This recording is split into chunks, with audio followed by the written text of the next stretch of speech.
le message du président Ousmane Sonko au peuple sénégalais, au vaillant et digne peuple sénégalais. Du fond de ma cellule, je continue à résister, à réclamer ma libération de cette arrestation qui n'est en fait qu'une prise d'otage politique. Pour m'empêcher ma candidature à la présidentielle de février 2024 et pour freiner l'élan d'adhésion et de prise de conscience des Sénégalais dont les symboliques sont les foules immenses que je draine partout et qui sont insupportables pour ce régime en chute libre.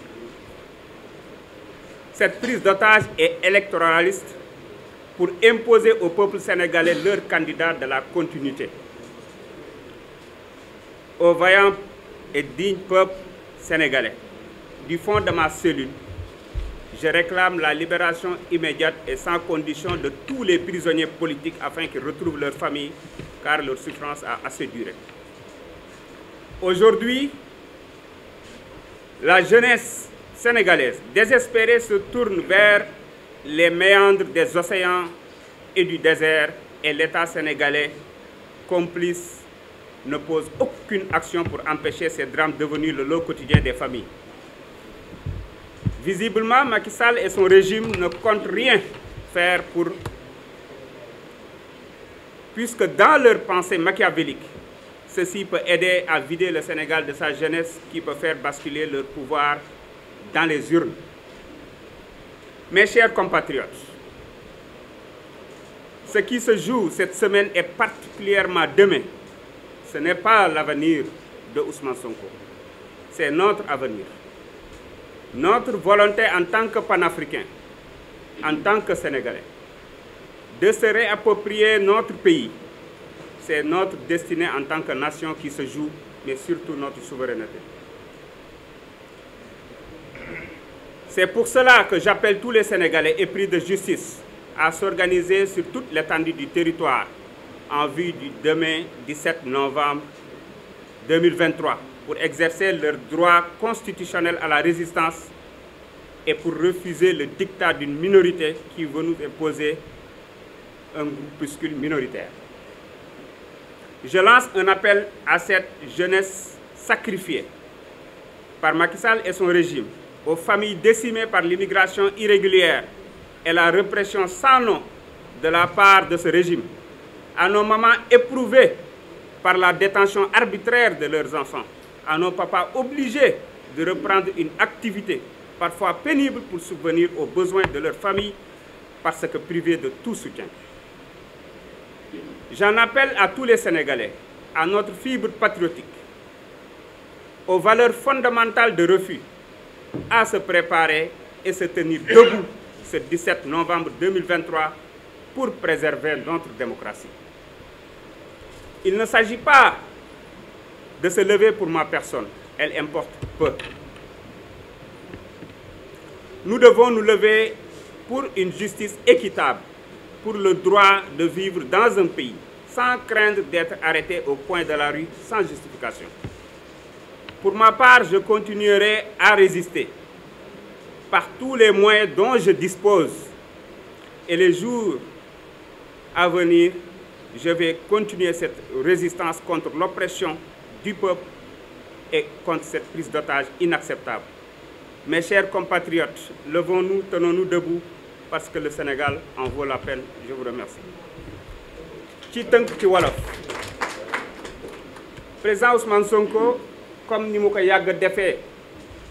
saa yu ñu ne masaan a nekk ci ay jafe-jafe da daan jàkkaarloog askan wi wax ak ñoom tey nag xam ngeen ci situation bi mu nekk waaye terewul message am di ngeen ko jot ndax xelam mu ngi ci askan wi. moo tax mu ne askanu Sénégal wi nga xam ne ñëpp kenn naatablewul seen njàmbarte ak surtout seen dignité moom day fa mu nekk di ci kaso bi nga xam ne fa lañ ko dugal ma ngay continuer di wéy di bañ nooteel waaye di wax ñu génne ko fi mu nekk ndax dañ ko jaay doole ndax dañ ko jël en otage maanaam dañ ko xañ ay àq ak ay yelleefam ngir mu bañ a nekk candidat 2024 waaye surtout li nga xam ne moom mooy naqari seen xol nga xamante ne saa yu génnee président Ousmane Sonko ndiiraan mi koy topp nga xam ne ñoom loolu mënuñu ko wax dëgg yàlla dékku mënuñu koo nangu mënuñu koo tëddaale loolu moom moo tax parce que dañu xam ne seen nguur jeex na man Ousmane Sonko lii nga xam ne dañ ma ko def jubluwuñu ci lenn lu dul ci mbirum élection yi ñu dëjmal ñu jéem a tànc sénégalais yi forcer leen seen candidat bi nga xamante ne ni dafa bëgg a wéyal toroxtànge violence coono ak lépp li nga xam ne moom la askan wi di dunde jamono yi waaye tamit askanu Sénégal comme ni ma ko yàgg a defee maa ngi wax di laaj di artu gouvernement bi ñu bàyyi téeméeri otage politique maanaam ñi ñu teg kaso te dara waralu ko lu dul mbirum politique ngir ñu dellu ci seen ay njaboot ndax seen njaboot ña ngay dundee naqar bu yàgg ba léegi te loolu dafa doy damay woon ak ndaw ñi comme ni ma ko yàgg defee xam naa ne yaakaar tas na tiitaange judd na ba tax ngeen di dem ci mbëkk mi ci géej gi walla ci désert bi loolu yépp nag état Sénégal mel ni ku ko yëgalul yaramam maanaam mel ni ku ci ànd ba tax na deful dara ngir loolu dakk ba tax na deful dara ngir massawu waaye dakkal coono ak naqar bi nga xam ne moom la sénégalais yi njaboot yi di dundee dafa mel ni ñoom dañu yaakaar ne ñooñu di dem dina tax ba duñu mën a wote ba dañu mën a nërmeel seen nguur gi nga xamante ne ni jeex na ba pare bu ñu demee le 24 février ci élection yi yéen askanu Sénégal li ma leen bëggoon a wax mooy lii nga xamante ne nii moo nekk di xew ci semaine bii du sama avenir waaye suñu avenir la ñu ñëpp avenir u Sénégal la suñu bëgg-bëgg la ñun en tant que aji bëgg réew ak ñi bëgg Afrique ngir jëlaat suñu réew ngir moomaat suñu bopp ndax kat suñu ëllëg ak suñu ëllëgu réew moo nekk di naxsaay loolu moo tax may woo sénégalais yi ñëpp ñi nga xam ne gëm nañu yoon bëgg nañu yoon di xeex ngir yoon ñu taxaw temm fépp ci Sénégal ak ci diaspora bi bésub suba bii nga xam ne mooy 17 novembre ngir mën a jël seen droit constitutionnel à la résistance pour bañ jaay doole ak forcé bi nga xam ne bëgg nañ ko forcé askanu Sénégal ngir rek jox leen tànnal leen candidat bi nga xam ne ñoom mooy seen candidat may woo ndawi Sénégal yi nga xam ne jàpp nañ ne Macky Sall ak régime am daf leen a wax fa dëgg yàlla sacrifié ak famille yi nga xamante ne ni daanaka ku ci nekk ma ngay jooy naqar ndax seeni doom yi des ci géej gi walla ci désert bi walla ñi nga xam ne ci répression bi am maanaam xeex yi fi amoon ak ñi fi rey ak ñu ni mel ña nga cay wéy di souffrir di woo suñu yaay yi nga xamante ne nii tey seen doom yi ñu jàpp mu ngi leen di sonal ci wàllum naqar waaye di woo suñu papa suñu waajur yi nga xamante ne nii donte noppalu woon nañu walla demoon nañu retraite dañoo jógaat di jéem a taaba di wut ay liggéey yu ndawaan ngir mën a remplacer seen doom yooyu ñu tëj ci kaso bi walla ñi dee ci géej gi walla ñi nga xam ne dañ leen rey ci manifestation yi pour mën a wax dëgg yàlla am lu ñu dundalee seen njaboot. donc damay woo sénégalais yépp ñi nga xam ne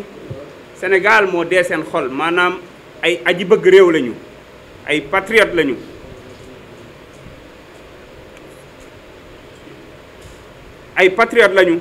su ko defee ñu jóg taxaw xam ne suba lii nga xam ne moo nekk enjeu mooy démocratie wu Sénégal mooy avenir u Sénégal nekkul ne dañuy jóg ngir sama jëmm ji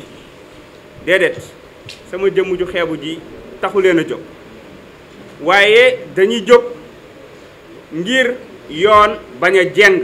ngir yoon jaar yoon waaye dañuy jóg ngir taxaw xeex pour mën a dëkk nekk ci réew moo xam ne dañ ciy dëkk di fi dund te duñu ànd ak tiitaange que saa yoo génnee mën nañ la jàpp wala saa yoo waxee mën nañ la jàpp maanaam ngir génn ci dictature. man nag ci li nga xamante ne nii moo ma soxal dinaa wéy di résister di bañ nooteel kéem kattan ak fépp foo xamante ne nii falaa nekk di bañ nooteel ngir coono ak fitna gi ñu teg sama askan di bañ nooteel ngir ñu génne ñu ak mbooleem ñi nga xam ne ñu ngi ci kaso yi waaye yéen askanu Sénégal jóg jot na taxaw temm jot na ndax nag Sénégal jar na ko loolu mooy message bi nga xam ne président Ousmane Sonko indiloon na leen ko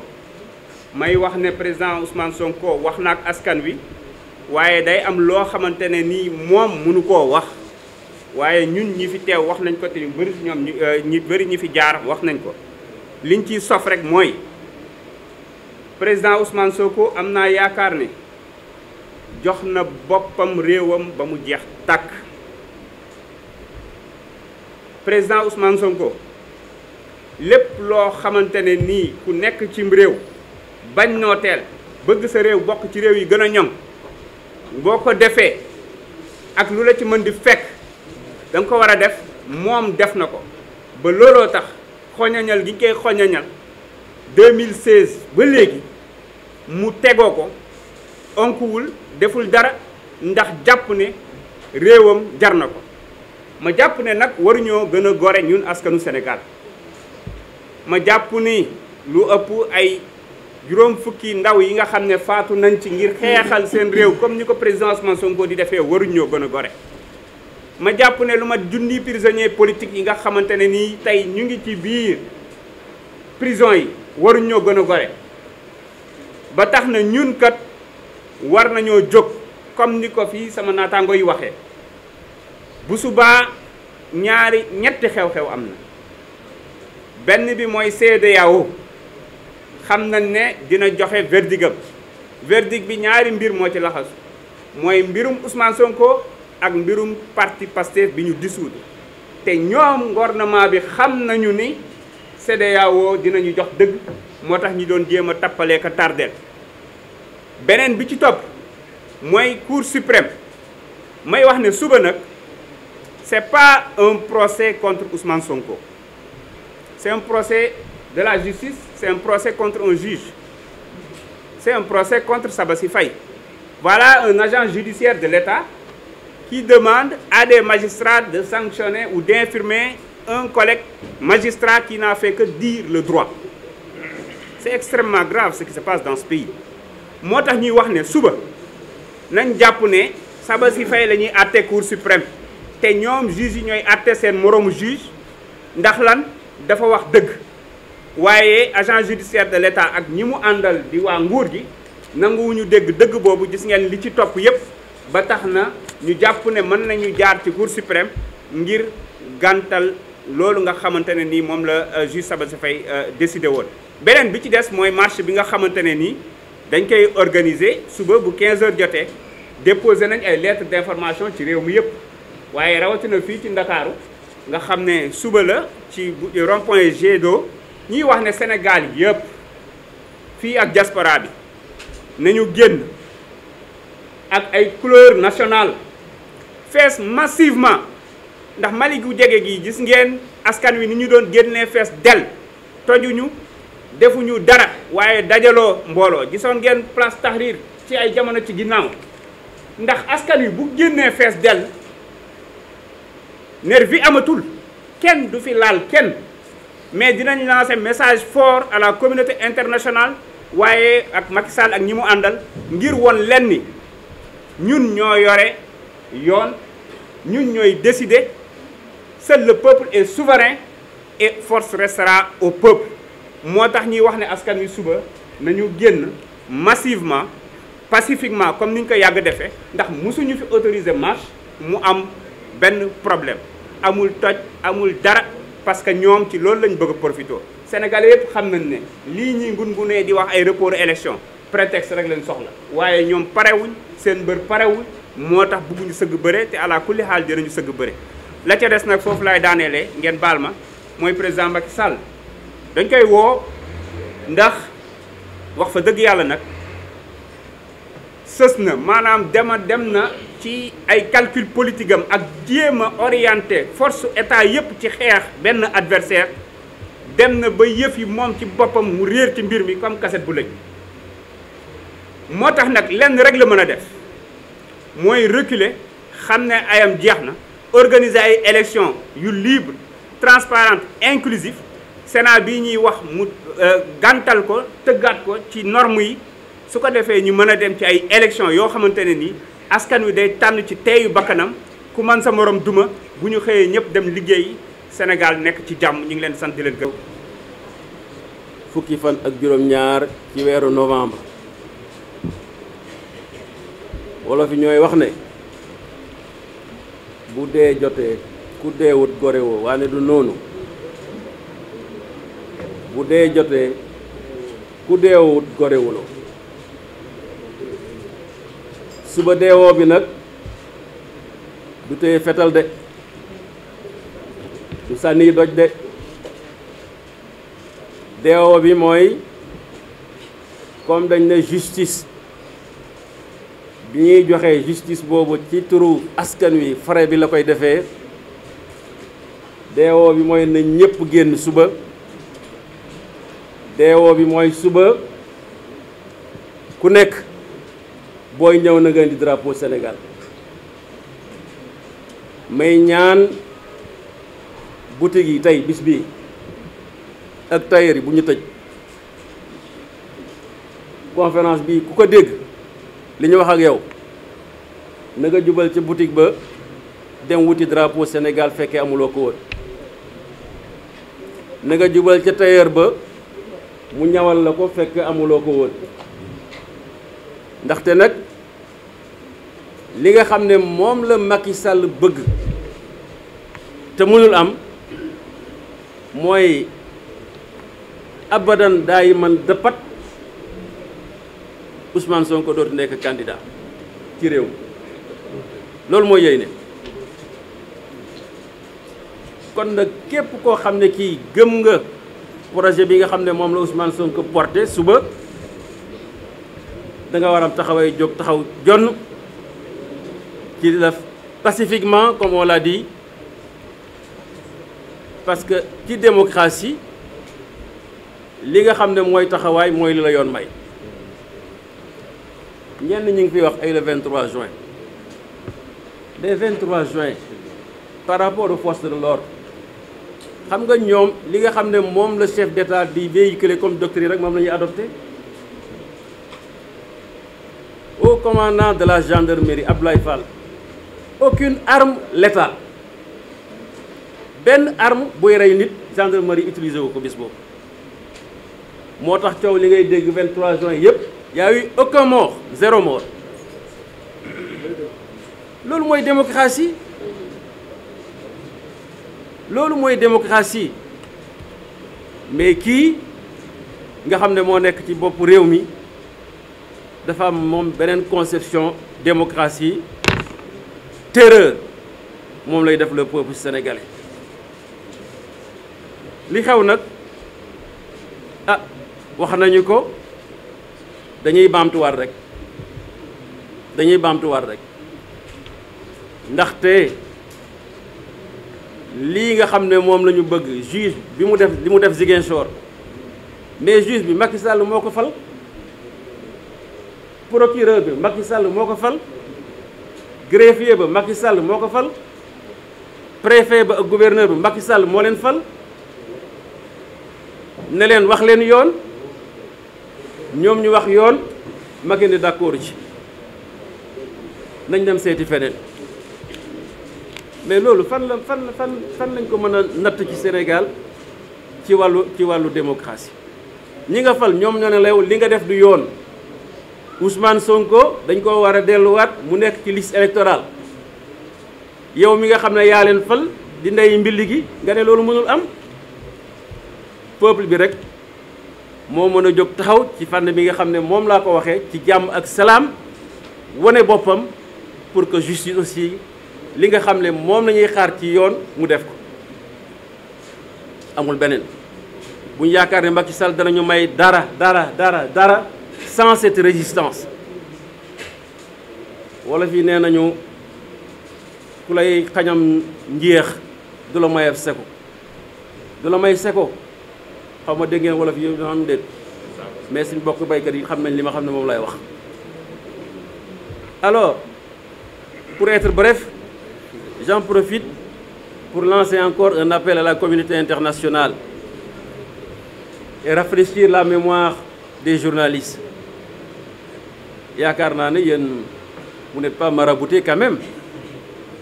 parce que la communauté internationale semble être maraboutée et que le relais n'est pas encore là. Pourquoi je le dis? Il faut rappeler, on oublie d'appeler les informations que nous avons, que depuis le mois de mars jusqu'à maintenant, il y a eu 100 tués pendant les manifestations. Jusqu'à présent, aucune enquête. Je le dis, je le répète, nous avons saisi même le haut-commissaire aux droits de l'homme. Zéro. On oublie très souvent la communauté internationale qu'il y a environ 1500 détenus actuellement dans les prisons de Macky Sall. Ce sont des détenus politiques. On oublie qu'on a coupé Internet. On oublie qu'on a coupé TikTok. On oublie qu'on a coupé le signal à des télévisions. On oublie qu'on a arrêté injustement des journalistes, etc., etc., etc. Il ne faut pas que cela passe sous compte perte et profit. Et ça,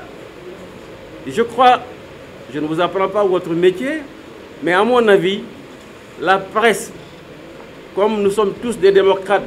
et nous sommes tous victimes de l'injustice de Macky Sall, c'est un combat que nous devrions porter ensemble. Porter ensemble, c'est rappeler à la communauté internationale qu'il ne s'est jamais passé dans un pays des violations aussi graves des droits et des libertés sans qu'il y ait commission d'enquête internationale. Le chef des Nations Unies doit l'entendre de façon régulière et permanente, parce qu'il y va de la préservation de nos libertés. Il y va de la préservation de la démocratie. Il y va de la consolidation de notre unité nationale. Et nous avons tous les mêmes responsabilités. Vraiment, c'est l'appel que je voulais lancer à votre endroit, à l'endroit de la communauté internationale et aussi à l'endroit du peuple sénégalais. Je vous remercie, Monsieur le Président. di nuyu kilifa diine yi wax ji daanaka bërki démb wax naa ci lu am solo bi may def fii point de presse ci li xew war a xew le 17 bi ñu jëm ñu gannaaw suba mën nañ ko résumer de façon très très simple. Le président Macky Sall lan la jóg pour xeex nit ku am ambition am un projet boobu am beaucoup d'adhérents, projet boobu am ñu bare ñi nga xam ni dañ ci porter seen espoir, nit yàlla may ko popularité benn que léegi loolu du ma bàyyi nga exercer ko, du ma bàyyi mu continuer, damay fexe ba na saxal loolu. En résumé loolu rek moo fi nekk. Ñuy fàttali le président Macky Sall que des oppositions entre opposants et des oppositions très fortes ont toujours existé dans ce pays-là. Yàlla may na ñu fekkee 2005 entre le président Ablaye Wade et le président Idrissa Seck te pourtant président Ablaye Wade terewu ko mu bokk élection. Yàlla may nañu aussi ñu fekkee l'opposition entre le président Ablaye Wade et le président Macky Sall, actuel président de la République. Le président Wade terewu ko mu bokk élection. Mais depuis que le président Macky Sall est là, la participation à une élection moo gën a metti parcours du combattant. Et la problématique de la participation, en réalité, a commencé avec le président Macky Sall. D'abord, fexe ba képp ku yàlla may tuur may la doole nit ñi am yaakaar ci yow mu xool par la justice comment la lay éliminer. Karim Wade est passé par là, le président Karim Wade, le président Khalifa Sall. Aujourd'hui, mu ni dafa jóg pour jaaree fa le président Ousmane Sonko. La problématique de la participation, l'introduction du parrainage, toujours pour fexe ba nit du bokk. Maintenant, il a fait beaucoup d'erreurs, le président Macky Sall. Bu ñu ko doon compter duñ fi jógee, mais il a la possibilité de corriger tout cela demain. Il a la possibilité demain, s'il décide de réhabiliter le président Ousmane Sonko, mu doon candidat, présenter le président Ousmane Sonko ak tous les autres candidats qui le souhaitent devant le peuple sénégalais et seul ce peuple souverain décidé, il corrigera toutes les erreurs yi nga xam ni moom la nekk di def nii. Na ci ànd ak gëm yàlla te xam ni yàlla pare na démb et que li mu foog du am, je l'ai dit avant-hier, maa ngi koy répété waat, c'est pas le président Ousmane Sonko avec toute la connaissance qu'il a de la mission mooy ñëw doon président de la République naan di nekk fii nekk ci ay xeex yu ñàkk fayda, parce que xam na ni problème mu sénégalais yi ñoo ngi koy xaar. Donc na xelam dal ci loolu, mais na dalal sénégalais yi suba na fexe ba la décision qui va sortir donne une décision qui va l'honorer, une décision qui va honorer le peuple sénégalais, une décision qui va réhabiliter le président Ousmane Sonko. xaaruñu leneen et leneen xaju fi en réalité. Loolu rek moo fi xaj. Il est à 3 mois de son départ. 3 mois pour au moins dugg ci histoire. Je pense que loolu waru ko rater suba. Au-delà de lui, tous les Sénégalais, l'ACOS introduit une demande de marche. Demain, di wax na ñëpp génn dès que c'est autorisé et comme on le répète, dans la paix, parce que le rassemblement populaire dina tax mu xam ni yenn direction yi nit ñi ànduñu ci et que dafa am beneen direction bi nga xam ni moom la ñuy xaar. Le président Macky Sall na xam ni nguur mbiru yàlla la, na xam ni nit mënoo ko tere à travers sa popularité, à travers ses ambitions, bu fekkee yàlla dafa bind ci moom président mu doon président. Dire à la communauté internationale que demain c'est un jour historique pour le pays, pour la démocratie. Dire au président Macky Sall que l'ambition, le projet porté par un candidat, l'espoir que les Sénégalais portent sur ce candidat-là ne peuvent être un délit dans ce pays. Que reproche-t-on au président Ousmane Sonko? D'être aimé par la majorité des Sénégalais, de vouloir construire ce pays, de vouloir devenir un président de la République, et qu'il se rassure. Le président Ousmane Sonko, comme nous autres, nous connaissons cette mission. Nous n'avons pas le temps, à côté des préoccupations des Sénégalais, être là à revenir dans la petite querelle une fois au pouvoir. Il s'attellera à ces difficultés et amènera les solutions qu'il faut. Et par conséquent, ce qui est attendu demain, l'unique décision attendue demain par tout le peuple sénégalais, c'est la réhabilitation sur les listes du président Ousmane Sonko pour qu'il puisse compétir. Et lui rappeler que des oppositions ont toujours existé et jamais un président n'avait empêché à un opposant d'être candidat. Ce fut le cas en 2005, ce fut également le cas en 2008, le concernant lui et le président Abdoulaye Wade. Et pourtant, c'est ça qui a fait qu'il est devenu président de la République. Qu'il laisse, en un mot très simple, le président Ousmane Sonko participer à cette élection présidentielle et demander au peuple sénégalais d'en faire leur affaire personnelle. En cas d'autorisation de cette marche, que ce peuple se mobilise et que ce grand rassemblement permettra au moins au président Macky Sall de comprendre que la décision, elle est attendue dans un seul et unique sens. Et maintenant, pour le reste, qu'ils s'en remettent à Dieu et qu'ils sachent que le pouvoir, c'est l'affaire du Tout-Puissant et qu'il ne peut rien contre le destin d'un citoyen, contre le destin d'un patriote. Je vous remercie. Lakos def mooy leader allié du candidat Ousmane Sonko ànd ak Yewwi Askan Wi jàpp naa ni sénégalais yi rafetlu nañ ko ndaxte réew mi ñun ñëpp ñoo ko bokk ki nga xam moom leen jiital muy président de la république en 2012 ban koy fal kenn njortul woon ni 12 ans après coono bii sénégalais yi di dund nga xam ni tey koo xool dafa sëngéem ñëpp la seen xol naqari koo xool jaaxle na ci lu nar a xew suba ñëpp tiit jaaxle ci koo xam ne ñun ñoo ko jox sunu alal muy doxal jox ko sunu sañ-sañ muy doxal jox ko sunu kaaraange réew muy doxal jox ko sunuy loi réew muy doxal lépp mu wëlbati ko di ko duma askanu Sénégal kon nag tey buñ demee ba askanu Sénégal am ab leader bu tudd Ousmane Sonko ñëpp gis ni président Macky Sall depuis 2019 mu falu li muy def mooy fexe ba Ousmane Sonko du mën a nekk candidat en 2024 kooku jaadu kon nag lii xew suba lañ bëgg a wax sénégalais yi ban njëriñam suba bu benn sénégalais toog di tayle sañ-sañam ak moomeelam dañu bëgg sénégalais yépp génn tuuru leen ci mbeddi ndakaaru yi loolu lañ bëgg na sénégalais yi tuuru ci mbeddi ndakaaru yi na mbedd yi fees del na ñëpp jubal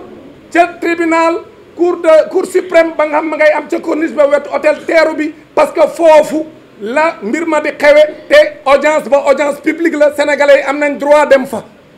kon bu leen kenn tere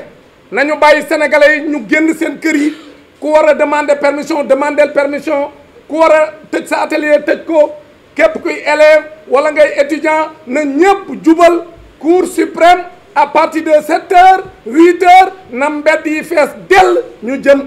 tribunal ba parce que procès bi ku nekk am nga droit dem fekke liñ ciy teg rek ñun mooy bu kenn toj bu kenn taal message bi sénégalais yi war a jox seen bopp jox ko waa àdduna bi mooy ñu tuuru ci mbedd mi wane ni li président Macky Sall bëgg a def kenn d'accord tàlloowuñu kenn tojloowuñu kenn parce que loolu lañ ñu bëgg a pousser pour def li ñëpp di njort te kenn du ko may li ñu bëgg mooy ñu àtte ci dëgg àtte ci dëgg nag sénégalais yi ñoo ko mën a exiger ña nekk ca tribunal ba gis ne mbedd yi fees na dell loolu mooy message bu fort mais suñu amee ay foyer de tension ñuy xeex loolu la président Macky Sall bëgg duñ ko ko may na mbedd yi fees dell ñu jubal ñun ñëpp ba tribunal ba ñu yegg ñuy ñaan force de l'ordre yi bu ñu tirer benn force de l'ordre bu mu tirer benn lacrymogène bu kenn jaay doole ñuy lancer nag un message aux juges yi nga xam ñoom ñooy àtte foofu lay tëj juge bi nga xam ne mi ngi tudd Siré Ali Ba fanweeri at ak juróom ci ginnaaw waajuram wu góor Ali Siré Ba moom la Abdou Diouf bëggoon a utiliser pour mu neenal candidature Ablaye Wade ginnaaw bi élection présidentielle yi 88 yi jàllee moom waajuram wu góor taxaw jël ay responsabilités am ni Abdou Diouf du ma neenal candidature Ablaye Wade parce que Ablaye Wade am na droit nekkat candidat parce que xeexoo moo am mais atte ci dëgg teg ko ci yoon ba président Abdoulaye Wade amul déchéance bu nekk ci kawam pour mu bañ a nekkaat candidat en 93 kooku ko defoon mooy waajur wu góor bu Siré Ali Ba mii nar a atte suba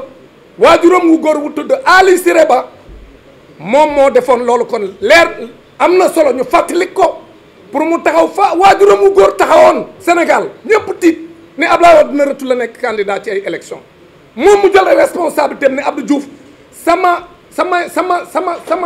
liggéey du ma ko yàqate sama carrière du ma ko yàqate ndax bëgg lu neex président de la république kon Ablaye Wade du ma ko tere nekk candidat donc li ngeen bëgg du ma leen ci fekk si yow commissaire du gouvernement boobu moom lañ remplacé par l'agent judiciaire de l'État la cour s'appelait la cour de sûreté de l'État kon nag tey yow Siré Ali Ba la sa waajuru góor defoon en 88 fanweeri at ak juróom tey yow la Sénégal gépp di déglu jëlal say responsabilité waxal président Macky Sall ak agent judiciaire de l'État que li ngeen bëgg du ma ko nangu damay àtte ci dëggal li juge Sabassi Faye wax ca Ziguinchor ñu delloo Ousmane Sonko ay fiches de parrainage am bu ñu demee le 25 février 2024 Sénégalais yi àtte maa ngi leen di sant di leen gërëm wa sant. aaroon ni ci nga bokk ci nga ndaxte taxawaay bii ñu taxaw tey lañ ko taxawaayu artu la ak taxawaayu yëpp ndax kenn xalaatul ne ak li fi xew ci gannaaw ci juge Sabassy Faye ñu yegg ci ba ku nekk di laaj dafa Sabassy moom ñu yegg ci ba li dal héros yëpp mu dal ñu te pourtant Sabassy deful lu extraordinaire dafa rendre rek justice wax droit rek la liir waaye dafa wax lu fi tumranke li fi tumranke mooy dañoo yeggoon ba xalaat ni nekkatuñ ci état de droit dañoo demoon ba xalaat ni ci état wu dawal jàppale ne dañoo yeggoon ba xalaat ni ku musóoru bu wengee ñu jàpp la bu sa cravate bu yolomee ñu jàpp la te nag benn nit rek di ko décider ñu ni mooy clé de voûte des institutions mu jël institution bi di ko fépp ci suñu kaw notamment di ko fépp ci kaw Ousmane Sonko amul lu mu daj ci àdduna bu ñu nee mars 2021 wala février 2021 man leen amul ba mu nekkee di def liggéeyu député di def ay investigation di dénoncer ba léegi may ñu ko jàmm may ñu ko jàmm ci biir liggéeyam may ñu ko jàmm ci assemblée nga ko yàlla andi woon may ñu ko jàmm ci njabootam may ñu ko jàmm ci Ziguinchor ba mu dëkk ba def yoo xam ne sax c'est inélégant te kenn dootu ko fi répété kooku nag suñu demee tey ba am loo xam ne xalaatoon nañ ko muy espoir ci justice ñu bëgg ci dellu si man de dama jàpp ni rek dama nekk ci position d'alerte et de veille waaye xalaatuma sax Cour suprême wax lu bokk nag li juge Sabassy wax ndax du ñu weddi seen bopp du ñu weddi seen bopp te ku bëggul kenn yi bëgg sa bopp te droit dong la fi wax ñuy woote état de droit bi nga xam ni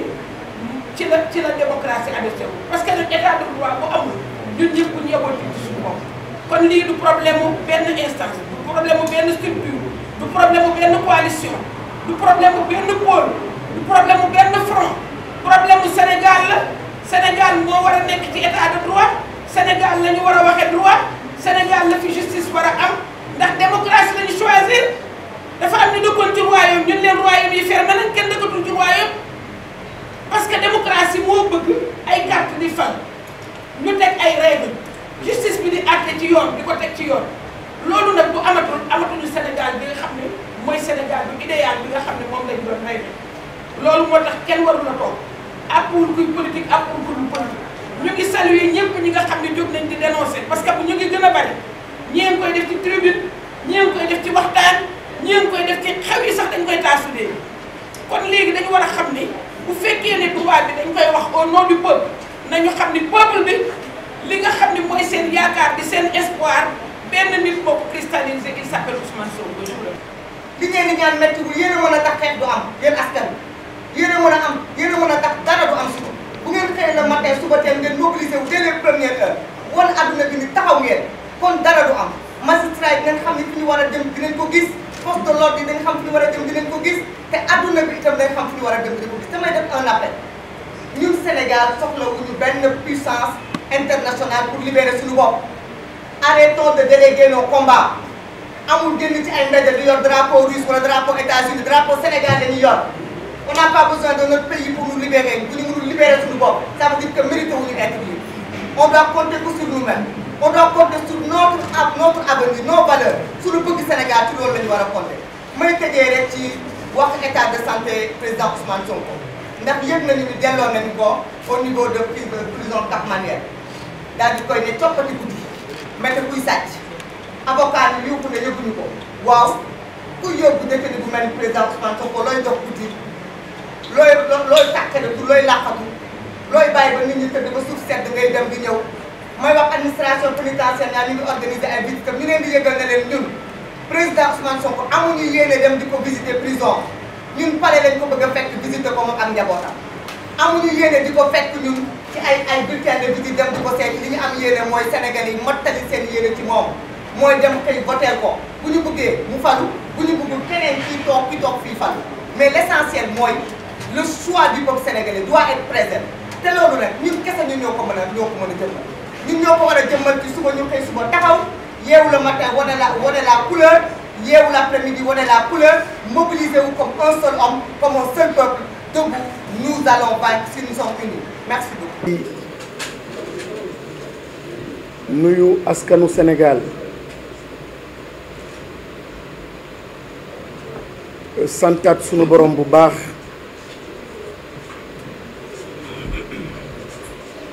ñuy waxtaan ak askanu Sénégal am yaakaar ni li ñuy wax dina tàbbi seeni xol am yaakaar ni ñoo bokk pas-pas am yaakaar ni jàmm dina dellu ci Sénégal ak lii tax ñépp tiit borom bi dinañu teggil nattu googu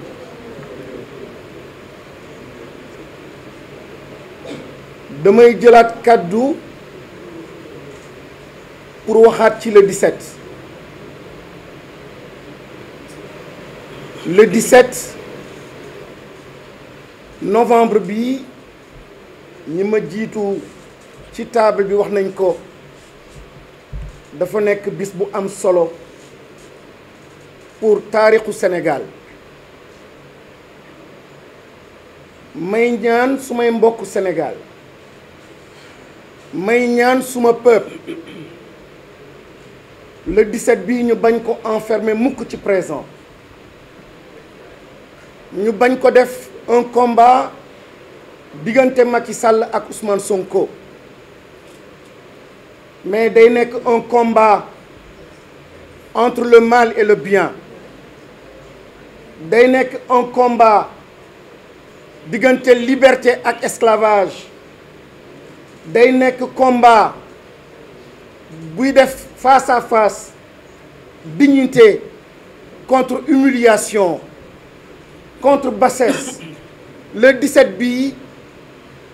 maanaa boobu la war a am pour ñun Sénégal te histoire mooy defar nit te le 17 bii incha allah xale yu bëri mag yu bëri ndax seen taxawaay am na noo xam ni seen destin ak seen nité ak sens boo xam ni war nañ ko jox seen dund 17 bii mën na nekk un jour déterminant may waxtaan ak président Macky Sall di ko lancer tamit benn appel solennel dafa raté ñaari occasion première occasion bi mooy en 2019 bi yàlla defee mu nekk président de la République waroon na daw seytaane waroon na daw fitna depuis lors mu leeral mbir yi ni je suis pas candidat bu ñu teel a fàtte day tax ñuy def ay erreurs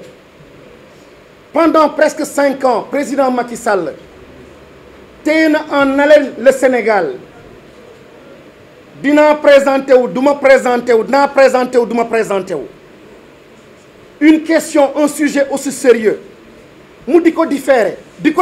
nit ci di dee nit ci di faatu ba à 6 mois de fi mu élection bi war a am ci lay doog a firi sénégalais ni duma candidat ñu fàtte bëgg tàccu dina jàmbaar la wante Sénégal baax ba léegi nanguwaat occasion boobu nangul ko mu nekk deuxième opportunité pour jàmm ñëw sérénité ñëw lu ñuy sàkku ni ñëw mooy mu ne duma candidat bi mu ne du candidat jiit religieux yëpp taxaw dina lii la ñu bëggoon jërëjëf Macky Sall ndekete daf leen nax ndekete dafa piéger le peuple sénégalais ndaxte ñëpp gis nañ ni ndekete yoo Macky Sall teggiwul tànkam ci 3e mandat ndaxte teggin ak humilité ak yar bii nekkoon ci président Senghor ba mu dem def tournée dem gis kilifa diine yi baalu ak tàggu 6 mois avant même muy renoncer muy dem Macky Sall encore à 3 mois mi ngi def ay tournée yoo xam ni tournée campagne la te musagu leen dégg yéen journaliste mu dem Kédougou wala dem Tamba wala dem Kaolack wala dem Koungheul yëkkati fi kàddu tàggu musul tàggu benn yoon musul baalu àq benn yoon musul rëccu benn yoon mi ngi continuer jëf comme su dee il est ici éternellement ma bëgg wax ak président Macky Sall ni expérience mooy la capacité nga mën a transformer ay événements en leçon mais xëy na xale wu 20 ans mën naa ne en matière de gestion de l'État est-ce que du ëppale Macky Sall ndaxte kat il a été premier ministre il a été ministre de l'Intérieur 12 ans chef de l'État mais dafa mel ni il ne s'est pas servi des grandes leçons des grands événements qui ont marqué son parcours ni ko sénégalais yi wóoloo ni ko Ablaye Wade wóoloo ni mu ñëwee ba contre l'injustice sénégalais yëpp mobilisé wu pour jox ko li ñu koy jox malheureusement il ne se sert pas de ces événements pour les transformer en expérience sunu yenent ba sallallahu alayhi wa sallam bi muy ne balaxtu ku ko gën moom def xeexam yépp wax li mu war a wax jëf li mu war a jëf wante balaa muy dem oowaat ñëpp ne balaxtu ai-je accompli ma mission ai-je accompli ma mission ai-je accompli ma mission mu nekk loo xam ni poids la woon responsabilité woon la ci moom li ñuy xaar ci Macky Sall jamono ji moo doon cette humilité ce détachement par rapport à l'État par rapport aux choses de l'État c'est important que Macky Sall comprenne qu'il n'est pas héritier de ça du loo xam ne daf ko donnu Sénégal ko moom et nous sommes les héritiers de dignes fils de ce pays nos devanciers étaient porteurs de valeurs de grandes valeurs ku ne Serigne Touba tey jii li ngay jàpp ci moom mooy ni mu mënee xeex gore bii nekk ci moom tabe bii nekk ci moom fulla bii nekk ci moom ba musul jaay askanam ku ne Hadj Malick Sy même chose ngay wax tabe ba baax ba di defar Sénégal ba Sénégal toll fii tey ji ak yeneen mag yu baax yépp li tax may wax loolu mooy dafa am héritage boo xam ne dans la marche d'une nation am na moment boo xam ne il faut qu'on s'arrête c'est important ce que nous disons là il faut s'arrêter c'est précieux ce que nous disons là parce que ce que nous avons et qui fait notre fierté ñu ciy bàkku foo dem àdduna ñu ne sénégalais la et qui a marqué suñu particularité ñu ne ni kii teranga waa teranga go des hommes de dialogue des hommes d'ouverture et dans toutes les institutions internationales dans le monde les Sénégalais rayonnaient parce que dafa am loo xam ne maama ko fi bàyyi mais que l'on comprenne ce qui est en train d'arriver pendant 12 ans et si on laisse ce coup-là passer dama bëgg ñu def un peu d'anticipation et de prospective dans 5 ans dans 10 ans ak état de droit bi fi mu toll nii mais ça va être la mort de cette nation souvenez-vous de l'Égypte souvenez-vous de ces grandes nations c'était de grands États de grandes nations avec de grands dirigeants mais petit à petit en laissant faire en acceptant l'inacceptable petit à petit ils sont devenus de petites nations de petits pays et aujourd'hui le Sénégal commence à être un petit pays dans le monde encore plus petit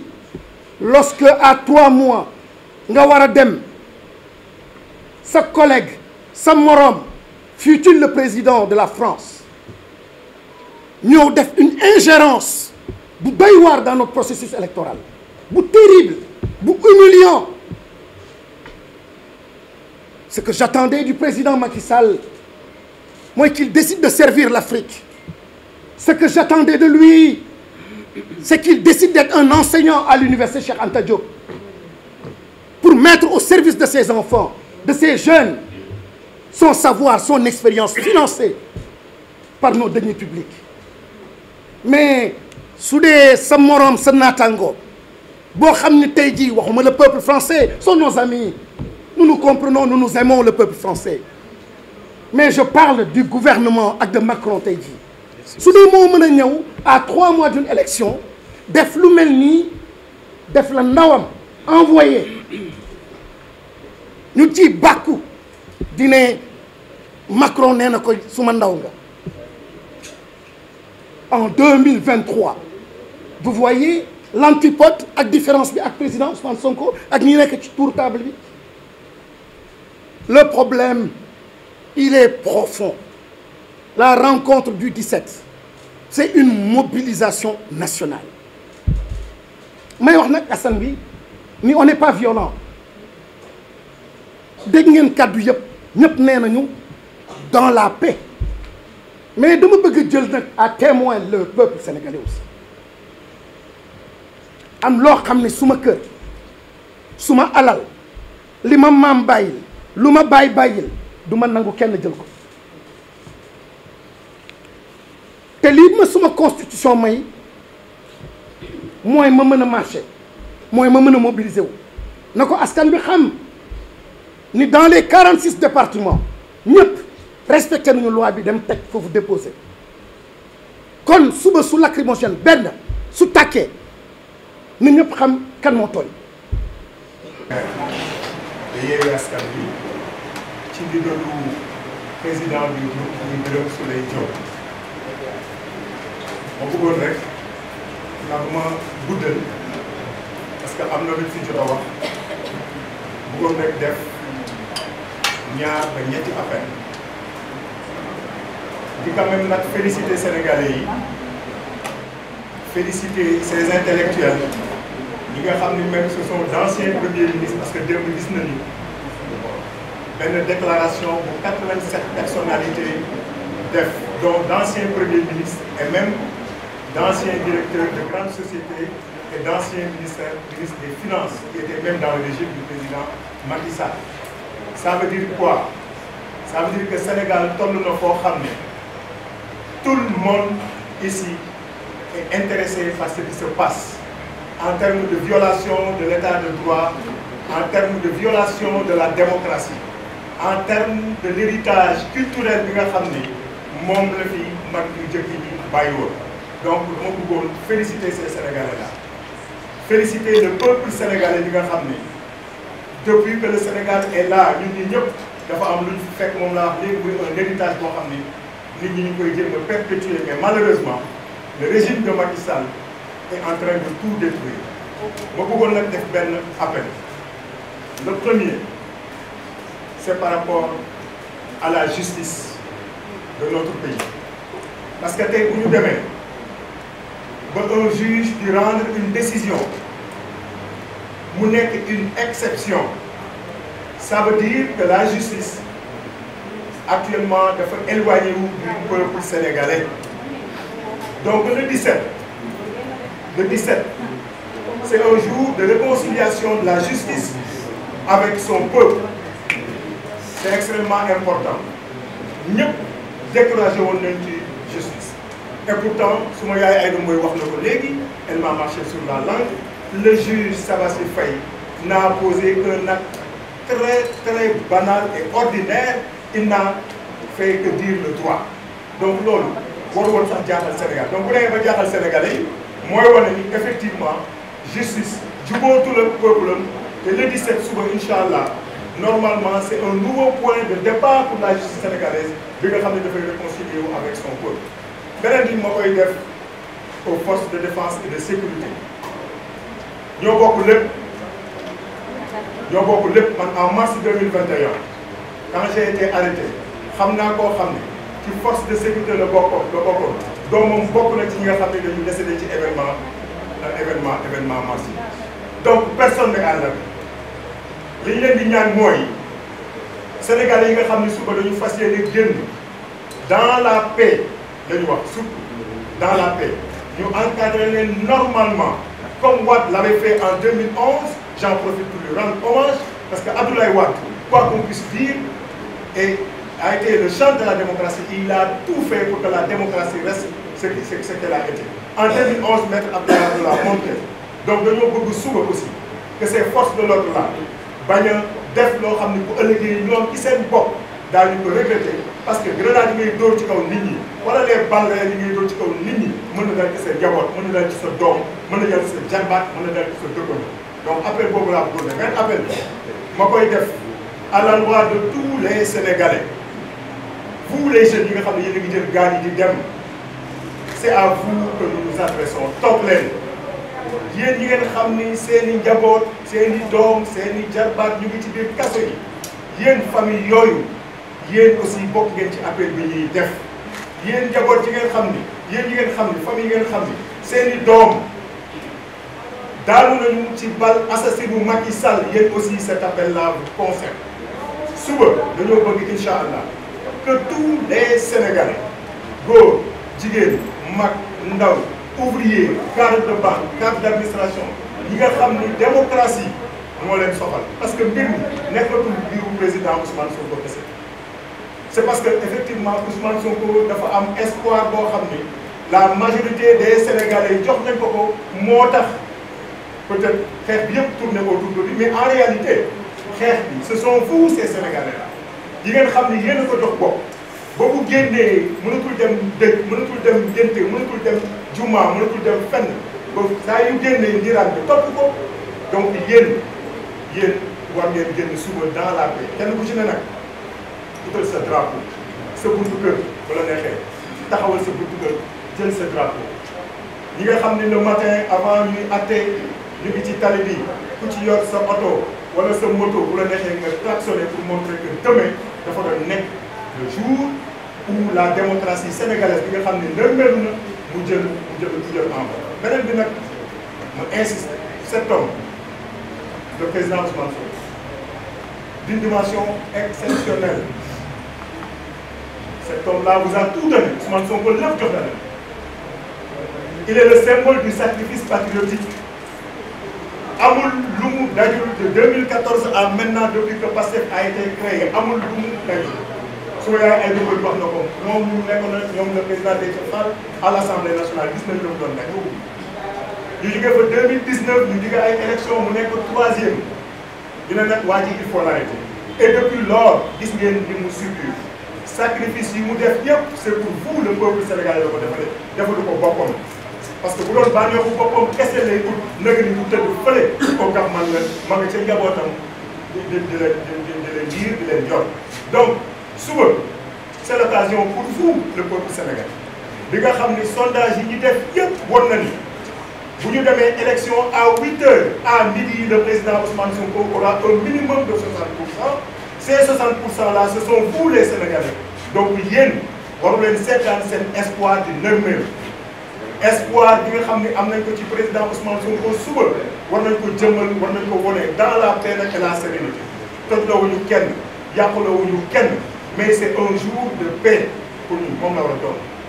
c'est un jour de liberté loolu la war a doon suba donc ñu leen di woo kenn ku ci ne taxawaay boo mën a am na nga ko am pour que en fin de compte que Macky Sall xam ni moomul réew mi dañ ko ko dégg li ñu mënul nangu mooy mu utiliser justice pour éliminer les candidats loolu defoon na ko en 2019 avec le président Karim Wade et le président Khalifa Sall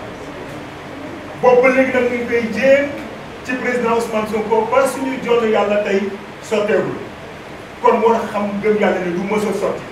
du mës a am incha allah gain de cause sur le président Ousmane Sonko parce que au-delà de ce qu'il incarne pour nous tous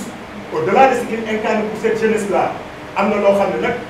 wax dëgg yàlla ci loxo yàlla lañ koy teg parce que bu ngeen xoolee le président Ousmane Sonko nañ doon accélérer ay dossiers def ko fast track léegi nag c'est le contraire ñoom ñooy yéexal ay dossiers président Ousmane Sonko depuis que le juge Sabassy Faye a donné sa décision gis ngeen façon tapale bu ne ñu ngi koy def pour yéexal dossier bi pour que d'ici le 11 que le président Ousmane Sonko ne puisse pas déposer son dossier fan la ñu mës a gisee une décision de justice bu ñu war a mën a appliquer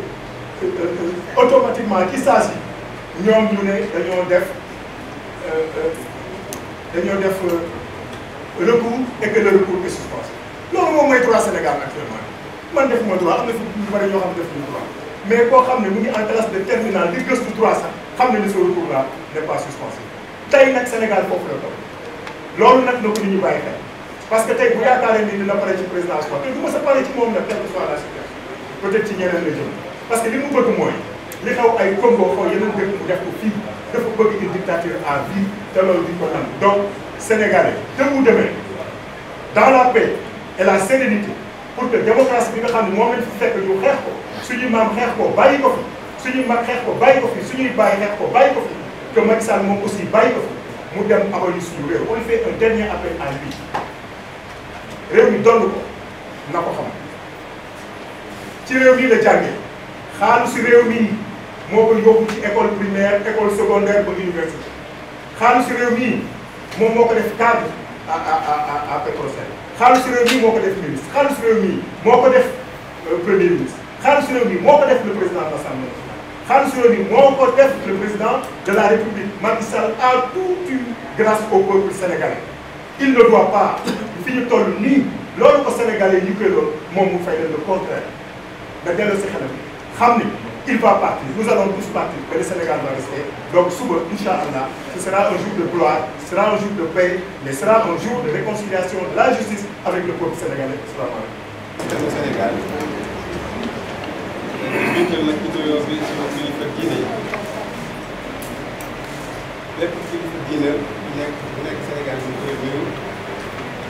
di ko wàccuwaayam di sàkku ci ñoom it ñu defal ñu ñaan ndax toll nañu situation boo xamee ne Sénégal soxla na ñaan donc kilifa diine yi ñu ngi leen di sàkkuwaat ñaan man nag ma war a wax tuuti waaye balaa may wax ma nuyu également sama naataango yi di les éminentes personnalités di Yewwi Askan Wi mais également les camarades de l'ACOS ñëpp maa ngi leen di nuyu kenn ku nekk maa ngi leen di wàccuwaay. ñu proposé ma nag ma wax tuuti ak i démocratie yi nga xam ne Sénégal am na ko ak jaar-jaar yi fi am ak fan mujjee. xam naa ne bu ma mën a remonter à 60 fi ñu toll nii parce que loolu dëgg lool dama war a wax ci toll ci 7 minutes 10 minutes mais damay déparé rek 1992. 1992 day benn année boo xam ne année phare ndax bu wax 1992 xel dafay dem ci code électoral consensuel. muy benn code boo xamee ne voté woon nañ ko ci kaw waxtaan boo xamee ne parti politique de l'opposition am nañu ko ak parti pouvoir code consensuel bi indi ay changement yu bëree bëri ci code bu njëkk ba maanaam indi tëralin bu bees loolu pour mën a crédibiliser suñu système électoral pour mën a également fexe ba élection yu mën ci am Sénégal mu doon ay élection yoo xam ne transparente la démocratique ñu may kenn ku ci nekk ci électeurs yi ba am possibilité tànn ki nga xam ne moom moo bëgg jiite la waaye ba teg ci nii comme œuvre humaine bu ne du mën a doon œuvre bu parfaite bi ñu commencé exécuter boobu kon ñu ko commencé appliquer am na ay imperfections ay manquements yoo xam ne gis nañu moo tax en 97 moo benn décret boo xamee ne décret 9746 mettre na en place benn commission ñu naan commission cellulaire pour saytuwaat bureau code électoral donc ñu waxtaan ci seen biir acteurs politiques yi ba am ay changements yu bëri yoo xam ne indi nañ ko ci code les changements yooyu dafa gën a améliorer fonctionnement système électoral du Sénégal moo waral ñu dem ba jëmmi jamono ñu créé ñu signé benn voté benn loi en septembre 97 ñu mettre en place benn organe de contrôle ñu tuddee ko ONEL, Observatoire national des élections muy benn organe buy superviser ba pare di contrôler élection mais 98 taw li parti politique opposition yi ñaan président à l'époque ñu nommé pour la première fois benn personnalité neutre mu nekk ministre de l'intérieur. Je veux nommer le général Cissé à l'époque moom mu nekkoon ministre de l'intérieur nekk benn personnalité neutre. ñu taxaw def ay jàngat tuuti coppite yooyu nga xam ne nii dinañ ko ci électoral bi permettre na ñu indi ñu dugal ci biir système électoral bi ay isoloir bañ ngàcc boobu nag dimbali nañu bëree parce que am na ay jamono yoo xam ne si dañ daan voté librement comme ça à l'époque saa que bu ngeen ñëwee du ngeen sax laax da ngeen di ñëw rek voté mais day fekk délégué de quartier bi toog wala chef de village bi toog ci nekk ñu xam fan nga dugal sa carte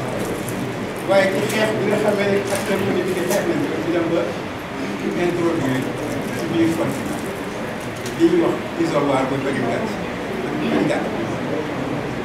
alors loolu moo dem ba finalement ñu aboutir en 2000 à la première alternance démocratique président bi nga xam ne moo nekkoon en exercice jël téléphone am woo président bi nga xam ne woo acteur politique bi doon xëccoo moom félicité àddina bi yëpp naaw ñu ci loolu démocratie Sénégal ak foo xam ne fépp ci àddina bi coow nañu donc ñuy dem ba 2000 alternance boobu am alternance bu amee naturellement président bi nga xam ne moom la ñu installé moom itam jàpp ni ki ko nawleem la ki nga xam ne moom la ñu jógee nawleem la warul def lu ñuy warul def lu ñuy donc moom itam bi mu accès mu nommé une personnalité neutre comme ministre de l'Intérieur. À l'époque, il s'agissait du général Mamadou Niang. ñuy dem ci biir waxtaan acteur politique di waxtaan ba ñu amaat beneen changement ONEL jóge fi Sénat ñëw muy commission électorale nationale autonome boobu mi ngi ñëw en septembre 2005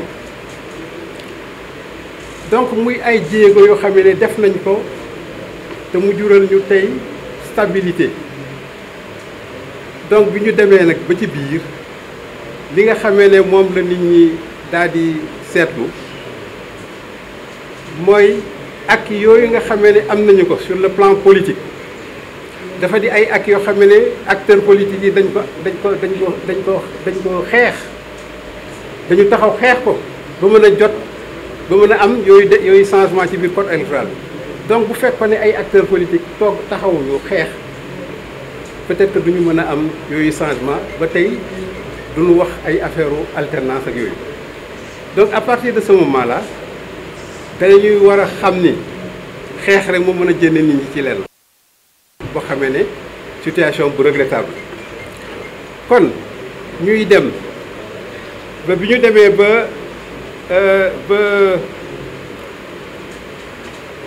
ba loolu taxaw man dama ciy profiter ma saluer fii li nga xamee ne yenn opposants yenn responsable politique de l'opposition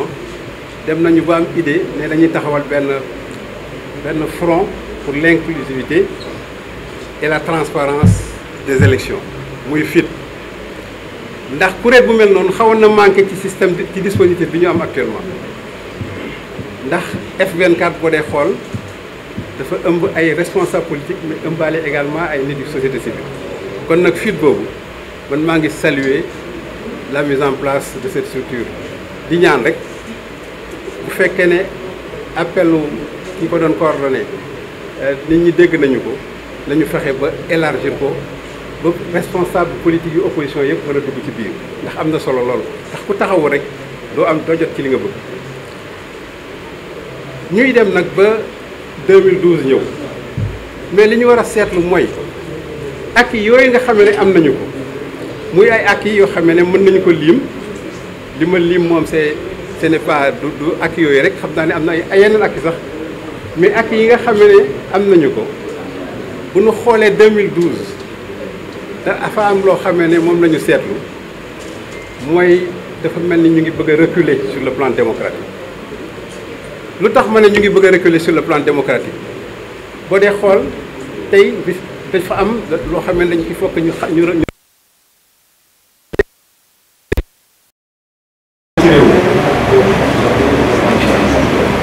emprisonnement d'acteurs politiques avec comme finalité de retrait de la radiation des listes électorales gis nañ ko ci réew loo xam ne ñu soxla ci réew te xamoon na ay jamono ay emprisonnement te demuñu àgg ci rajo yi ci liste électorale bu leen ñu koy gis ci bi ñu jógee ci 2012 ba léegi ñu radié un acteur politique de liste électorale c'est la première fois que donc dafa laaj quand même ñu xam ni loolu recul il faut que nit ñi taxawaat xeex pour mu bañ a continuer parce que continuer day doy waar ñu xam ñu gis yeneen élément tripatouillage du code électoral acharnement sur des acteurs politiques acharnement boobu nag cas bi gën a ràññi mooy le cas du président Ousmane Sonko boo xoolee parcours administratif bu Ousmane Sonko boo xamee ne président Ousmane Sonko def na 15 ans ci biir administration te 15 ans yooyu mu def ku ne rafetlu na taxawaayam ci biir administration ndax parcours la sans faute boo xamee ne dugal na liggéeyal nga état bi bu bëree bëri dugal na ci état bi bu bëree bëri ci xaalis waaye du benn yoon boo xam ne jàpp nañ ci guerre wala ci def ay milliards nga dem ba ñu ràññee ci fonction publique ndax sa taxawaay 2017 ñu élire la nga nekk député bu nga nekkee député depuis lors yaa ngi ñu ngi lay persécuté avec des procès casuistiques bés bu nekk di woote ci procès ngay dem ba finalement ñu arrêté la emprisonné le 28 juillet 2023 mu ràññee la ci liste électorale jox instruction nga dem DGE yónni fa sa mandataire pour biir lay fiche de parrainage ñu lànk ne duñ ko jox ay fiche de parrainage décision DGE boobu avocat am attaqué ko yàlla def tribunal grande instance bu Ziguinchor daal di la jox dëgg waaye teewul sa mandataire jàppante na diggante gën a ay yoon kenn mënu ko jox ba jox ay fiche de parrainage loolu mooy indi ñu dem tey parce que li waa DG wax nee nañu état dafa def appel moo waral procès bu suba ñuy ñaan nag procès bu suba le peuple bi yëpp génn taxaw défendre koo xam ne ay millions de Sénégalais ñoom yaakaar ci moom te lii ñuy wax fii génn bi dafa am solo mu doon benn sortie boo xam ne wala benn mobilisation boo xam ne pacifique bu ko rek ni peuple bi te Ousmane la àndal te taxaw na pour jàppale loolu mooy appel bi nga xam ne maa ngi koy lancé ndax cour bi justice day rendre justice au nom du peuple donc boobu bu jëlee dina am solo lool moo tax maa ngi lancé un appel aux Sénégalais d'ici et de la diaspora ay mobilisation générale massive et pacifique pour que ñu xeex boo ko jëlee Ousmane bi président Ousmane Sonko ndax ëllëgee ñu am li nga xam ne moom lañ bëgg ñëpp si ko ñu libéré